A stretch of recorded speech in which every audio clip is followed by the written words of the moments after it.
Hi மக்களே, welcome back to தேடை reports. இன்றைக்கி நம்ம வவல்ஸ் படத்தோட ரிவ்யூ தான் பார்க்க போகிறோம். இந்த படத்தை ஹேமந்த் குமார், திலீப் குமார், சங்கீத், சந்தோஷ் ரவி, ஜெகன் ராஜேந்திரன் மொத்தம் 5 பேர் இயக்கியிருக்காங்க.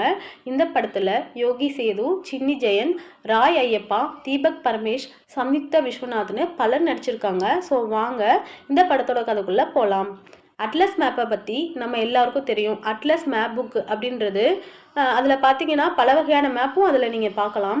அந்த படத்தோட டேக்லைனை பார்த்தீங்கன்னா அண்ட் அட்லஸ் ஆஃப் லவ், அதாவது டிஃப்ரெண்ட்டான லவ் ஜர்னி தான் இந்த படத்தோட கதை அப்படின்ற ஒரு க்ளூவை அதிலே கொடுத்துருப்பாங்க. இந்த படத்துக்கு ஏற்ற மாதிரி மொத்தம் 5 பேரோட காதல் கதையை காமிக்கிறாங்க. ஒவ்வொருத்தரோட கதையுமே கிட்டத்தட்ட 30 நிமிஷம் வருதுங்க. அதுவும் ஒவ்வொன்றுமே ஒவ்வொரு கதைகளுமே வேற வேற மாதிரி தான் இருக்கும். இந்த படத்தோட ஆரம்பமே மார்சில் ஒரு அழகி அப்படின்ற ஒரு சின்ன கதையோட தான் ஆரம்பிக்குது. இந்த குட்டி கதையோட ஹீரோ மூவி கிரிப் போட்காஸ்டராக இருக்காரு. இவரோட வேலையே படத்தில் டீப்பாக அனலைஸ் பண்ணி மக்களுக்கு எடுத்து சொல்கிறது தான். முதல் சீன்லேயே கேமரா வழியாக ஒரு பொண்ணை காமிக்கிறாங்க. அந்த பொண்ணோட அழகை பற்றியும் சொல்கிறாங்க. கூடிய சீக்கிரமே ஒரு ட்விஸ்ட் ஒன்று வருது. அது என்னன்னா, ஹீரோ திடீர்னு கேமரா முன்னாடி உட்காந்துக்கிட்டு நான் ஒரு தப்பு பண்ணிட்டேன் அப்படின்னு வாக்குமூலம் கொடுத்துட்றாரு. அதுக்கப்புறம் ஒரு ஃப்ளாஷ்பேக் காமிக்கிறாங்க. அதில் இவங்க 2 பேரும் எப்படி சந்திச்சாங்க அப்படின்ற விஷயத்தையும் காமிக்கிறாங்க. இந்த ஃப்ளாஷ்பேக்கில் 2 கேரக்டர்ஸ் அப்புறம் நிறைய படத்தை பற்றி பேசியிருப்பாங்க. உதாரணத்துக்கு காஞ்சிபுரம் படம், இந்த மாதிரி படத்தை பற்றியெல்லாம் பேசியிருப்பாங்க. இதில் இருந்தே டைரக்டர் சினிமா எவ்வளோ பிடிக்கும் அப்படின்றத பற்றியும் தெரிஞ்சுக்கலாம். அடுத்த செக்மெண்ட் எரோஸ்.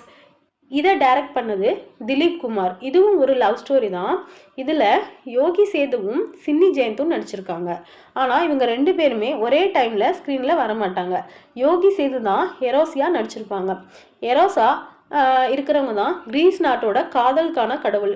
ஒரு ஆளுக்கு பிரேக்கப் ஆகிருக்கும், அதனால தன்னோட வாழ்க்கையை முடிச்சுக்கணும் அப்படின்னு முடிவு பண்ணியிருப்பாங்க. இவர்கிட்ட தான் எரோஸ் கதையை சொல்லிட்டு இருப்பாரு.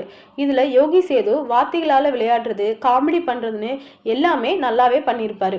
இந்த போர்ஷன்ஸை பார்க்கும்போது ஆடியன்ஸ்க்கு கண்டிப்பா ரெஃப்ரெஷிங்காகவும் இருக்கும். இதுக்கு நடுவில் வர சின்ன சின்ன கதை தான் சின்னி ஜெயந்தோடது.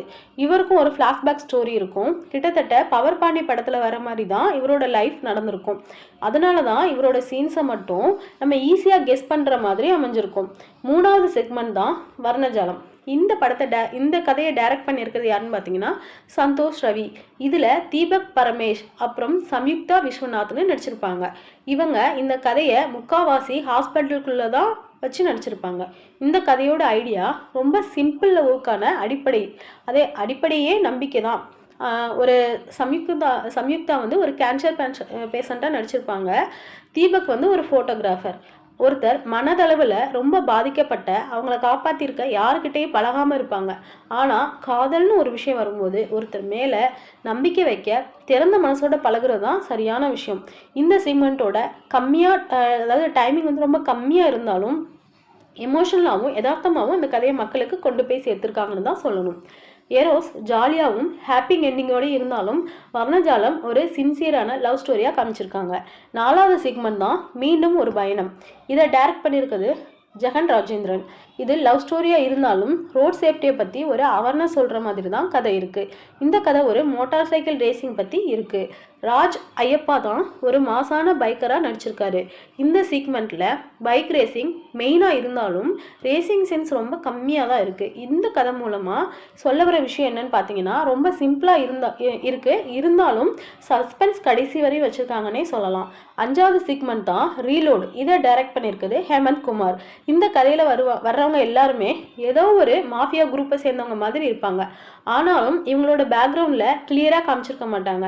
இந்த கதையில் ரிலேஷன்ஷிப்புக்கு நடுவில் என்ன இருக்கும்? நம்பிக்கை. ஸோ அந்த நம்பிக்கை இல்லைன்னா அது எப்படி இருக்கும் அப்படின்றத காமிக்கிற விதமாக அமைஞ்சிருக்கும். லவர்ஸ்க்கு நடுவில் ட்ரஸ்ட் மட்டும் இல்லைன்னா ஓவர் திங்க் பண்ண வைக்கும். அந்த ஓவர் திங்கிங் வந்துச்சுன்னா லவர்ஸோட நிலைச்சு நிற்காது அப்படின்ற மாதிரி காமிச்சிருப்பாங்க. இந்த 5 டிஃப்ரெண்ட்டான லவ் ஸ்டோரியை வச்சு இந்த ஆந்தாலஜி படத்தை கொண்டு வந்திருக்காங்க டைரக்டர்ஸ். இந்த படத்துக்கு இசை அமைஞ்சிருக்கிறது சரவண சுப்பிரமணியன். எல்லா கதைகளுக்குள்ளேயும் ஒரு சாங் கொடுத்துருக்காங்க. அதே மாதிரி பிஜிஎம்மும் இந்த படத்துக்கு ஹைலைட்டாக அமைஞ்சிருக்குன்னு தான் சொல்லணும். ஒரு நல்ல கதைக்களம் தான் இது. ஸோ மிஸ் பண்ணாமல் தேட்டரில் போய் பாருங்கள். இந்த வீடியோ உங்களுக்கு பிடிச்சிருந்துச்சுன்னா லைக் பண்ணுங்கள், ஷேர் பண்ணுங்கள், கமெண்ட் பண்ணுங்கள். தேங்க்யூ.